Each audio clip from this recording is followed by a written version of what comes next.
Hello guys, welcome back to another mini vlog. আজকে ছোট দিদার বাড়ি এসেছি, মানে আমার মায়ের ছোট পিসির বাড়ি এসেছি উত্তরপাড়ায়। দিদাকে দেখতে এসেছি, খুব শরীর খারাপ ছিল, দিদার হসপিটালেও ভর্তি করতে হয়েছিল। এটা বেশ অনেকদিন আগেরই কথা, এখন তোমাদের সাথে শেয়ার করছি। আর এই দুটো যে বিচ্ছুকে দেখছো, একটা হচ্ছে আমার বড় মামার ছেলে আর ছোট মামার মেয়ে। মনে আছে যার বার্থডে মিনি ভ্লগ তোমাদের সাথে শেয়ার করেছিলাম। এখন এই ছোট্ট মেয়েটা তোমাদের সাথে একটা ড্যান্স পারফরমেন্স শেয়ার করবে। আর ভিডিও কে করেছে জানো? এই মহাশয়। তোমরা দেখো কিন্তু মন দিয়ে।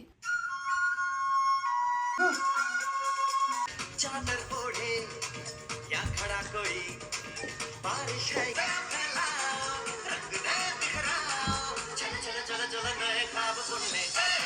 মিনি ভ্লগে তো পুরোটা শেয়ার করা সম্ভব নয়, বাট আমরা খুব এনজয় করেছি। এরপর কিরকম কোইন্সিডেন্স দেখো, আমরা যেদিন গিয়েছিলাম সেদিনই দাদু জন্মদিন ছিল। খাবার আর কেক দেখি তো ভাই ঝাঁপিয়ে পড়েছিল, তারপরে বারণ করাতে এরকম মুখ বানাচ্ছিল। দুজনের জুটিটা এত কিউট না। এরপর আমরা কলকাতার ফ্ল্যাটে চলে যাই। আজকে মিনি ভ্লগ কেমন লাগলো অবশ্যই কমেন্ট করে জানাবে কিন্তু। বাই।